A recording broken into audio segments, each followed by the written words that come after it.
On the USS Hornet, they must stop an 8,000-kilogram warplane landing at over 135 kilometers an hour in just 45 meters. This is how they do it. As a plane comes into land, a hook on its tail snares an arrestor wire and pulls it forward. Beneath the deck, this action forces a ram into a cylinder filled with fluid. This fluid dampens the plane's momentum as it is squeezed up a tube and through an opening, made ever smaller by a closing plunger. An elegant solution. But in practice, snagging a single wire proves difficult for the pilots to do. So the engineers line up several wires, one behind the other, to increase the chances of a successful grab.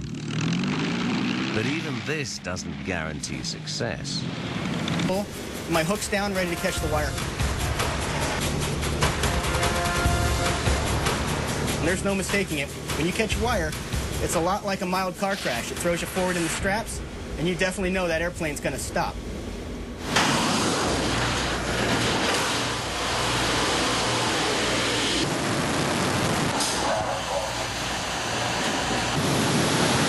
The principle behind the arrestor system hasn't changed in over 60 years. But the Nimitz pushes the system's braking power to the limit. It must bring a 25,000-kilogram F-18 traveling at 225 kilometers an hour to a stop in just over 100 meters.